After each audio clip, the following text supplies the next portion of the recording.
Jednymi z najbardziej dziś ikonicznych fotografii z pontyfikatu papieża Jana Pawła II są te nieliczne z jego wizyty w Bazylice Świętej Cecylii w dniu 22 listopada 1984 roku.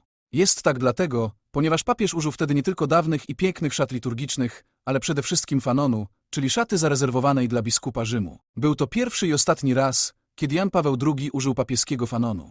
Można powiedzieć więc, że była to sytuacja naprawdę wyjątkowa i do dziś w pełni niewyjaśniona, przynajmniej biorąc pod uwagę oficjalne przekazy. Co tak naprawdę wydarzyło się tego dnia?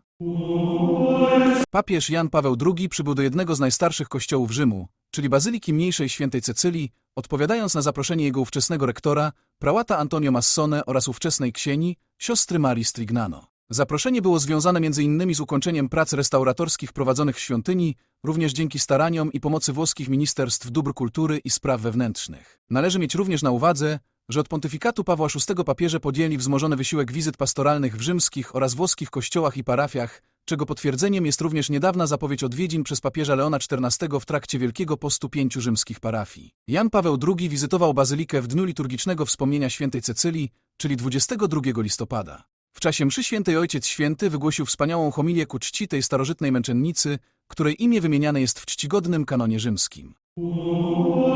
Bazylika została starannie przygotowana na przyjęcie najwyższego pasterza. Papieża przywitano na dziedzińcu. Rektorowi, księdzu Massone, towarzyszyły regionalne orkiestry. W bazylice na Jana Pawła II oczekiwali już wierni oraz zaproszeni goście i dygnitarze, w tym kardynałowie, arcybiskupi i biskupi pracujący w Watykanie oraz proboszczowie z Zatybrza. W zakrystii dla papieża przygotowane zostały wspaniałe szaty liturgiczne, w tym fanon nieużywany od czasów Pawła VI. Po homilii wezwania w modlitwie powszechnej wygłosiła młodzież parafialna. Papież udzielił komunii świętej 9 benedyktynkom, które brały udział w Eucharystii, znajdując się w klasztornym chórze. Na zakończenie liturgii papież, nie zdejmując szat pontyfikalnych, poprzedzony przez kardynałów oraz w towarzystwie rektora kościoła i najbliższych współpracowników, zszedł do krypty bazyliki, aby oddać cześć świętej Cecylii. Po zakończeniu celebracji architekt Bernardo Meli oprowadził papieża po miejscach poddanych restauracji. Jan Paweł II podziwiał przede wszystkim opus magnum Pietro Cavalliniego, czyli wykonany około 1300 roku fresk przedstawiający sąd ostateczny. Po tym odbyło się spotkanie Ojca Świętego z zakonnicami, na końcu zaś z przedstawicielami władz państwowych, rodzicami zakonnic oraz młodzieżą. Podczas mszy świętej muzykę liturgiczną wykonywał chór kaplicy sykstyńskiej, polifonia oraz członkowie Papieskiego Instytutu Muzyki Sakralnej, chorał gregoriański.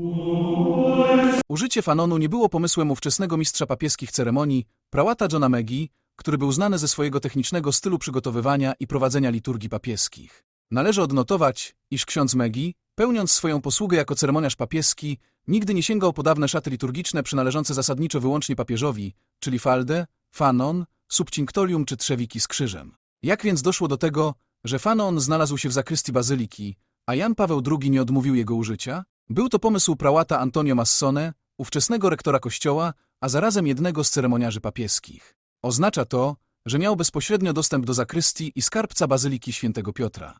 Podczas homilii wygłoszonej w trakcie mszy pogrzebowej prałata Antonio Massone w czerwcu 1997 roku, kardynał Virgiliusz Noe podkreślił jego ogromne zaangażowanie zarówno w prace restauratorskie w bazylice i klasztorze, jak i, a może właśnie przede wszystkim, w podniesienie jakości liturgii. Prałat Massone stał się wręcz znany w Rzymie z ożywienia życia liturgicznego w bazylice. Osoby, które brały udział w uroczystościach ku czci świętej Cecylii z dnia 22 listopada 1984 roku, w tym ówczesna siostra zakrystianka, miały potwierdzić, że to właśnie ksiądz Antonio Massone był inspiratorem i wykonawcą idei sprowadzenia i użycia fanonu, idei, której nie sprzeciwił się sam papież Jan Paweł II, ale która miała wywołać, co zrozumiałe, niezadowolenie prałata Johna Megi. Cała sytuacja pokazuje, że takie z pozoru mało znaczące decyzje mogą pisać historię, bowiem był to jedyny raz, kiedy użyto papieskiego fanonu między pontyfikatem Pawła VI a pontyfikatem Benedykta XVI.